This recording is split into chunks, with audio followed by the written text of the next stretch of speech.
In our previous video, we explored Christianity's profound influence on marriage. The Catholic Church defined marriage as a sacred covenant before God, establishing monogamy as the norm. Later, during the Reformation, John Calvin, the influential Protestant theologian, declared that adultery by either spouse was not just betrayal of one's partner, but also betrayal of God, a revolutionary concept that planted the seeds for gender equality. But changes in marriage weren't driven by religious ideas alone. Throughout history, people gained rights when society needed their contribution. For instance, the nationalist movements transformed warfare from a game played by kings and nobles into nationwide mobilizations, giving all men who fought a claim to political rights during the European revolutions of 1848.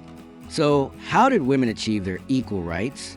Let's explore this fascinating journey. In traditional patriarchal societies, the social contract was clear. Men pledged loyalty to the state, and in return, the state granted them authority over their wives and children.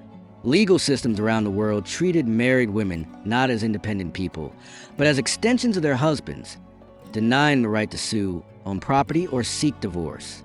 Abbott shares a striking example from Calvin's Geneva. A wealthy woman named Benatti, emboldened by her fortune, provocatively claimed that since all Christians were parts of Christ's body, she had the right to sleep with any Christian man. Though she never acted on these words, her husband successfully sued for divorce on grounds of adultery. The court not only granted the divorce, but awarded him all her property. To avoid imprisonment, Benatti's family had a promise: she would remain confined to her bedroom for life. America witnessed similar injustices. In 1860, Elizabeth Packard, an Illinois housewife, dared to question biblical teachings about original sin and female inferiority during her husband's Bible study group. Her husband, a minister, promptly called a doctor and sheriff who forcibly removed her from her home.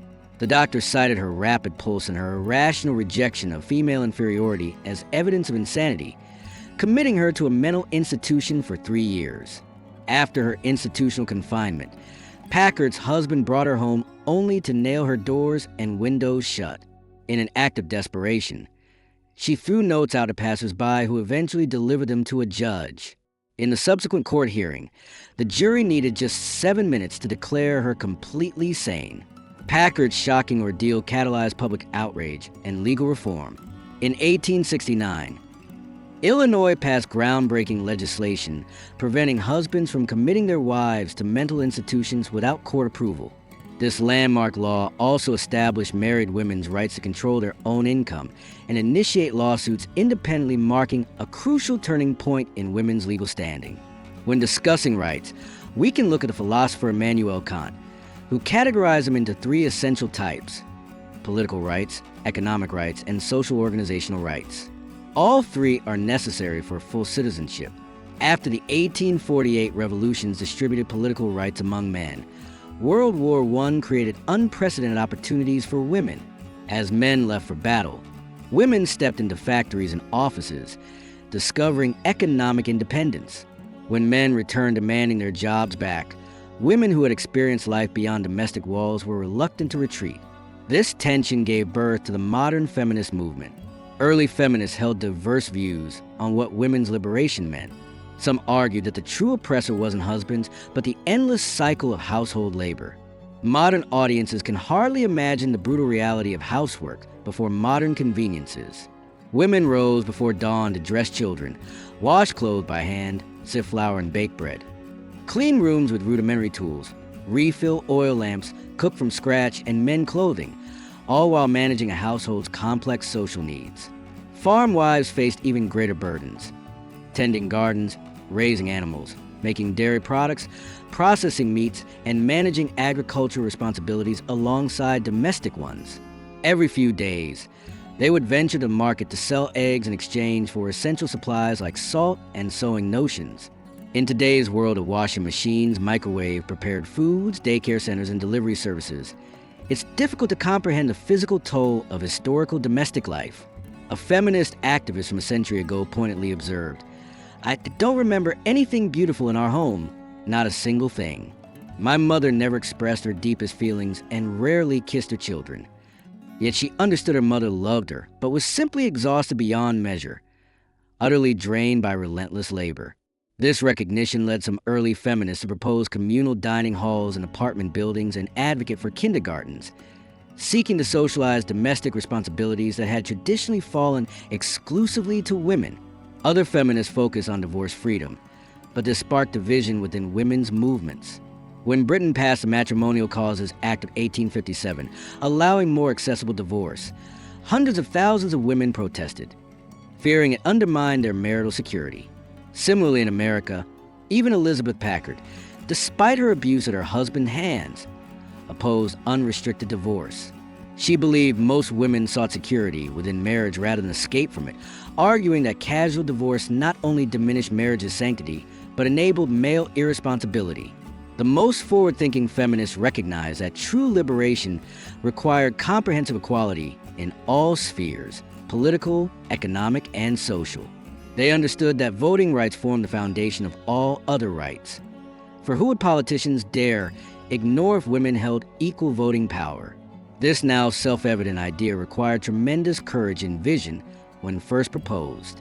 While European and North American women followed broadly similar paths to equality, Abbott notes that American women often advanced faster. Most American states granted women divorce rights shortly after independence, far ahead of European counterparts. Several factors explain this American advantage. First, North America's colonial history created a chronic shortage of women, dramatically increasing their social value.